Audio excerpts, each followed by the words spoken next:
I am the Tofu Golem. Please enjoy the video. In this video, I will explain how to make an Outlook form.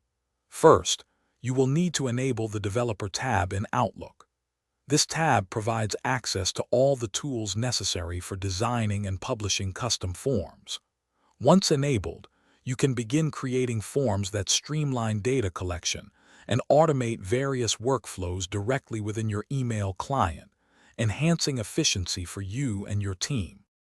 To enable the Developer tab, navigate to File, then Options and select Customize ribbon. On the right side, locate and check the box next to Developer. Click OK to save your changes.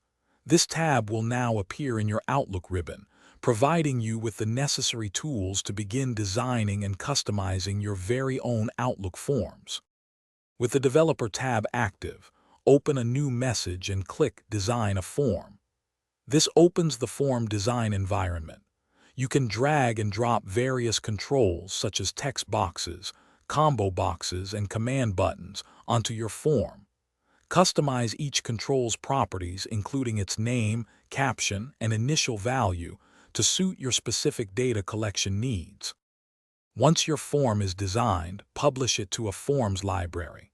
You can choose between a personal forms library, accessible only to you, or an organizational forms library for wider team use. To utilize your custom form, simply go to the Developer tab, click Choose Form, and select your newly created form from the list. Thanks for watching. Consider subscribing if we helped you today.